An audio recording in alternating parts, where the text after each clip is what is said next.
আমাদের থানা পুলিশ এবং পুলিশের বিশেষায়িত সংস্থা সিআইডি এবং অন্যান্য সংস্থাকে সাথে নিয়ে ঘটনাস্থলটি পরিদর্শন করি এবং ঘটনাস্থল থেকে বিভিন্ন আলামত সংগ্রহ করি।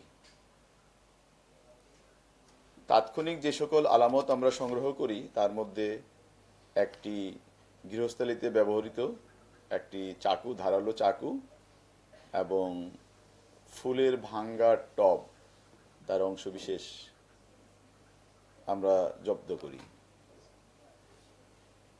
এবং সিআইডি, পুলিশের বিশেষায়িত সংস্থা সিআইডি বিভিন্ন বস্তুগত আলামত ঘটনাস্থল থেকে সংগ্রহ করে।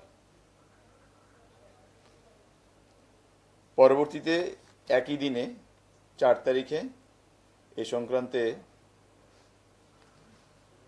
ভিকটিমের বড় ভাই মোহাম্মদ তৌহিদুল ইসলাম তাপস বাদী হয়ে চকবাজার মডেল থানায় একটি মামলা দায়ের করেন।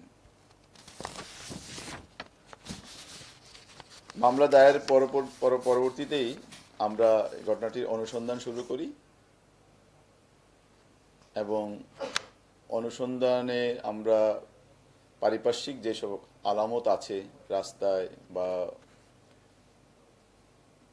অন্যান্য স্থানে, সেগুলোকে বিশ্লেষণ করতে শুরু করি।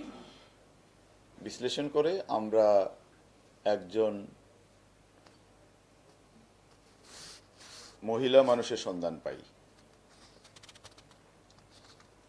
এটা ততক্ষণ পর্যন্ত আমাদের অনুসন্ধানের ফাইন্ডিং ছিল।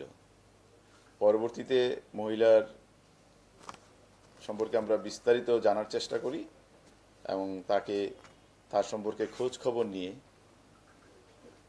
গত 7 তারিখ ভোরে যশোরের ভাগারপাড়া থেকে তাকে আমরা গ্রেফতার করতে সমর্থ হই।